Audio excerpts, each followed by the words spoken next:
I'm not sure you're the right person to ask on this one, John, but I'll ask it anyway. Foul or no foul?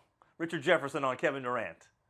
What's funny about it, Michael, is that they asked Kevin about it afterwards. He said, "Well, I'm not going to say anything, but I didn't fall down by myself." Then they asked Richard the same thing, and Richard said, all of us think we got fouled on every single play throughout the entire course of the game.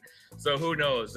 From where we sit, it was tough to see. I mean, there certainly was some contact. The feet got tangled up. I think the officials in that situation, under those bright lights on Christmas, the game that so many people had circled and have wanted to see for weeks and weeks, I think the officials are hard pressed to make a call in that situation that far away from the basket when players get their feet tangled. So again, maybe that is a biased view. I don't know, but it went down the way it did, and it played out. And unfortunately, Durant stumbled, and we never got to see a final shot to try to close that thing out. And I'm okay with that because I think it was incidental contact. I mean, there was clearly contact, but I think it was in the normal course, and it's hard to call in that situation. And yet, there was no contact on a technical foul called against Richard Jefferson for simply winking. What was up with that?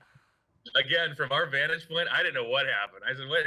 He must have said something." You Right. figure from where we were sitting that something had to be said between the players. We find out later that he winked, and that drew the technical. So, of course, that was bandied about the locker room, and people had a good time with that. And Richard couldn't believe that was the first technical he said he had ever drawn for winking at another player in the NBA. So crazy that you want to talk about that game happening at all. I mean, a little bit of everything. But, Draymond Green got in early foul trouble. He had an early technical.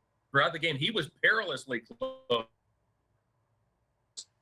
to picking. The Cavaliers trailed by 14 points with 9.5 minutes left in the ball game and had to roar from behind to win it. So again, sometimes those games don't live up to expectations. That one clearly exceeded it yesterday afternoon.